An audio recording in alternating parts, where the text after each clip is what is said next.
সংবাদ সবাইকে স্বাগত জানাচ্ছি। আমি ফিরোজ তোহা। শুরুতেই সংবাদ শিরোনাম। শুরুতেই জানাবো এই মুহূর্তে হাতে পাওয়া সর্বশেষ গুরুত্বপূর্ণ সংবাদ। ঢাকায় নিযুক্ত ব্রিটিশ হাই কমিশনার সারা কুকের সঙ্গে বৈঠক করেছেন বিএনপি নেতারা। বৃহস্পতিবার বেলা 11:30টায় বারিধারার ব্রিটিশ হাই কমিশনারের কার্যালয়ে এ বৈঠক অনুষ্ঠিত হয়, যা চলে দুপুর 1টা পর্যন্ত।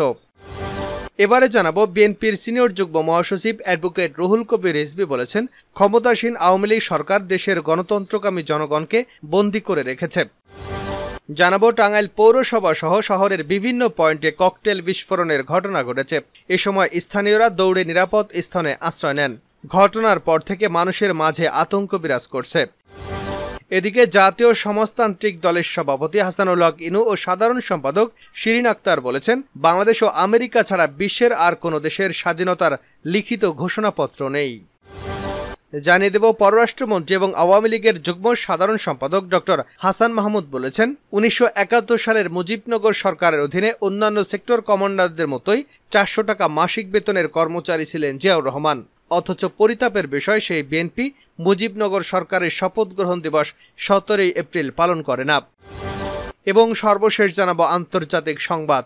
এবার ইসরায়েলের বিরুদ্ধে বিস্ফোরক মন্তব্য ইহুদি নেতার।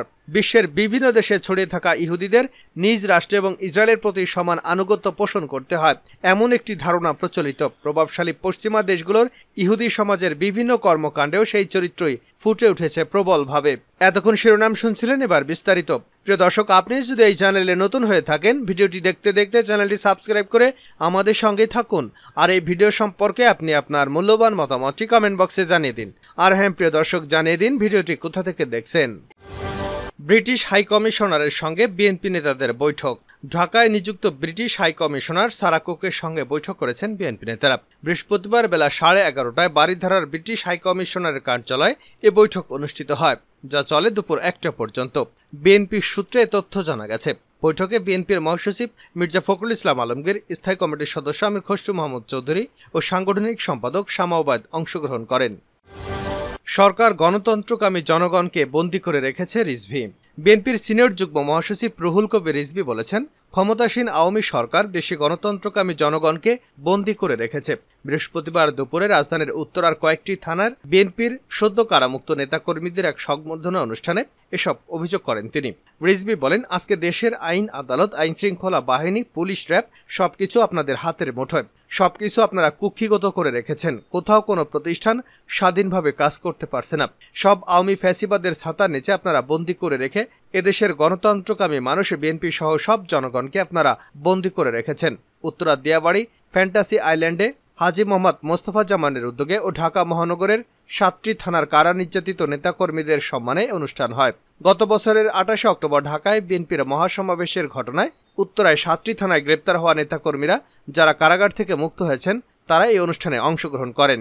রিজভী বলেন, ইসরায়েলে যখন হামাসের উপর আক্রমণ করছে, নির্বিচারে বোমার আঘাতে শিশুরা আর্তনাদ করছে, এই সরকার প্রধান খুব তখন তাদের পক্ষে কথা বলেন, খুব মায়াকান্নায় কাঁদলেন। এবার ইসরায়েলের বিমান এখানে নেমেছে কেন? এর রহস্য কি?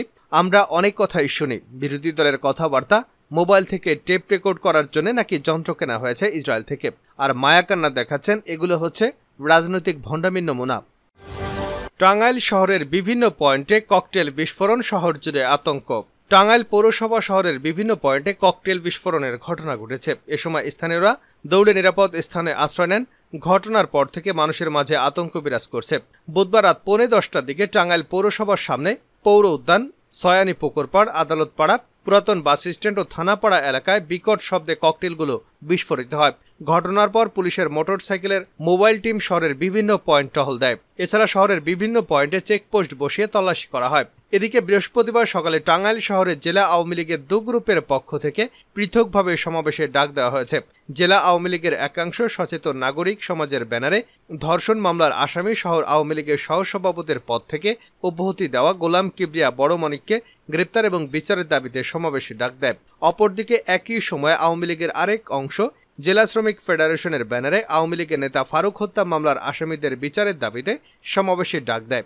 এই 2 গ্রুপের সমাবেশই ঢাকা টাঙ্গাইল পৌর উদ্যানে অনুষ্ঠিত হবার কথা রয়েছে। তবে জেলা পুলিশের বিশেষ শাখার ডিআইও 1 পুলিশ পরিদর্শক হারেস চৌধুরী বলেন, বৃহস্পতিবার পৌর উদ্যানে কাউকেই সমাবেশ করার জন্য শহরের বাসিন্দারা জানান, রাতে বিকট শব্দে ককটেল বিস্ফোরিত হওয়ায় আতঙ্ক সৃষ্টি হয়েছে। মোটরসাইকেল যোগে দুষ্কৃতিকারীরা শহরের বিভিন্ন স্থানে ককটেল ফাটিয়ে আতঙ্ক সৃষ্টি করেছে। আওয়ামী লীগের দু গ্রুপের সমাবেশের কারণে ঘটনা ঘটতে পারে। টাঙ্গাইল সদর থানার ওসি মোহাম্মদ লোকমান হোসেন বলেন, রাতে কে বা কারা এসব ঘটনা ঘটিয়েছে। পৌরসভার সামনে থেকে ককটেল সদৃশ দুটি বিস্ফোরক পাওয়া গেছে। তদন্ত করা হচ্ছে। শহরের পুলিশি তৎপরতা বৃদ্ধি করা হয়েছে। বাংলাদেশ আমেরিকা ছাড়া কোনো দেশের স্বাধীনতার লিখিত ঘোষণাপত্র নেই জাসদ। জাতীয় সমাজতান্ত্রিক দলের সভাপতি হাসানুল হক ইনু ও সাধারণ সম্পাদক শিরিন আক্তার বলেছেন, বাংলাদেশ ও আমেরিকা ছাড়া বিশ্বের আর কোনো দেশের স্বাধীনতার লিখিত ঘোষণাপত্র নেই। তারা বলেন, অস্থায়ী বাংলাদেশের সরকারের স্বাধীনতার ঘোষণাপত্র বাংলাদেশ ও বিশ্বের রাজনীতি এবং স্বাধীনতা সংগ্রামের ইতিহাসের এক অনন্য ঘটনা। স্বাধীনতার এই মহান ঘোষণাপত্রের ভিত্তিতেই স্বাধীন বাংলাদেশের সংবিধান প্রণীত হয়েছিল। তারা বলেন, ৭১-এর ১০ই এপ্রিল অস্থায়ী বাংলাদেশ সরকার গঠন এবং ১৭ই এপ্রিল মুজিবনগরে সেই সরকারের শপথ গ্রহণ মুক্তিযুদ্ধ সহ বাংলাদেশের জাতীয় ইতিহাসের এক অনন্য মহান ঘটনা।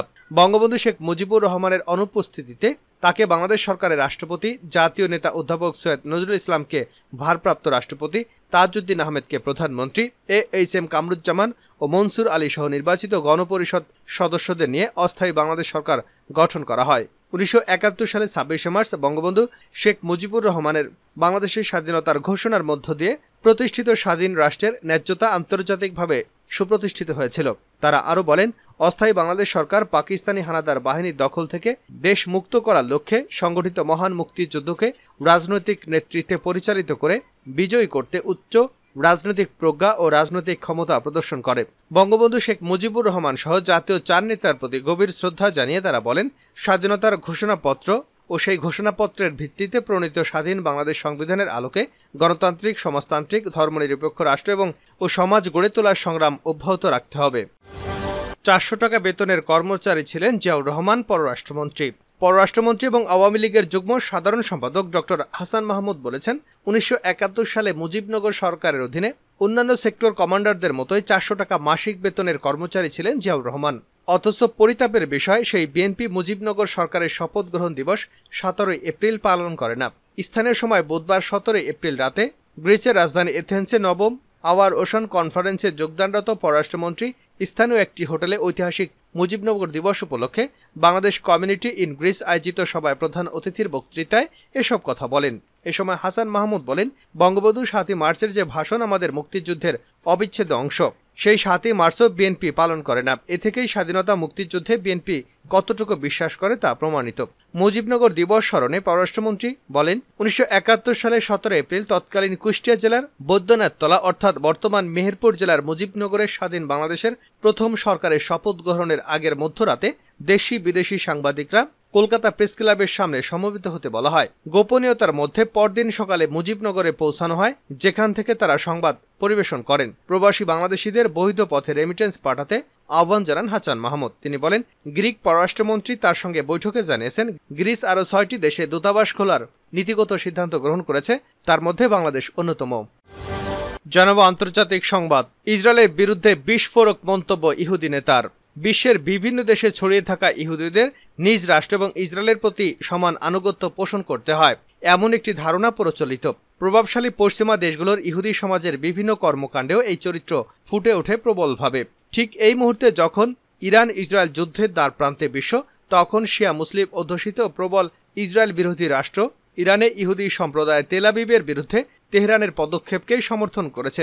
এক সাক্ষাৎকারে দেশটির সংসদের ইহুদি সম্প্রদায়ের প্রতিনিধি হুমায়ুন সামিয়া নাজাব আবাদি এমনটাই জানিয়েছেন। তিনি বলেন, বিশ্বজুড়ে অনেক ইহুদি ফিলিস্তিনে বর্বর ইহুদিবাদী আগ্রাসনের বিরুদ্ধে, যদিও বিভিন্ন দেশের সরকার ও সংস্থাগুলো ইহুদি সম্প্রদায়কে শতভাগ সমর্থন করে। তিনি আরও বলেন, তবে ইরানের ইহুদিরা নিজ দেশের সঙ্গে বিশ্বাসঘাতকতা করবে না।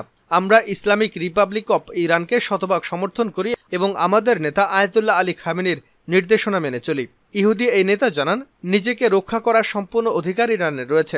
বিশ্বের যে কোনো দেশে ইরানি দূতাবাসে হামলা করা মানেই ইরানের মাটিতে হামলা করা। ইরানের এই হামলার জবাব দেওয়ার বৈধতা রয়েছে। যদি ইরান এই হামলার জবাব না দেয়, তবে এটা ইসরায়েলকে আরও আগ্রাসী করে তুলবে। সাক্ষাৎকারে নাজাফ আবাদি জানান, কয়েক মাস ধরেই তেহরানের স্বার্থে আঘাত করে যাচ্ছে তেল আবিব, এমনকি তারা ইরানের সামরিক কর্মকর্তাদের হত্যা করে যাচ্ছে। তিনি জানান, ইসরায়েল যদি বুদ্ধিমান হয় তবে ইরানের প্রতি কোনো প্রতিক্রিয়া দেখাবে না। যদি তারা সংঘাতকে আরও উস্কে দিতে চায় তবে যুদ্ধ পুরো মধ্যপ্রাচ্যে ছড়িয়ে পড়বে। ইরানি এই নেতা জানান, গেল বছরের 7ই অক্টোবরের আগে ইসরায়েল গাজা আক্রমণ করতে চেয়েছিল।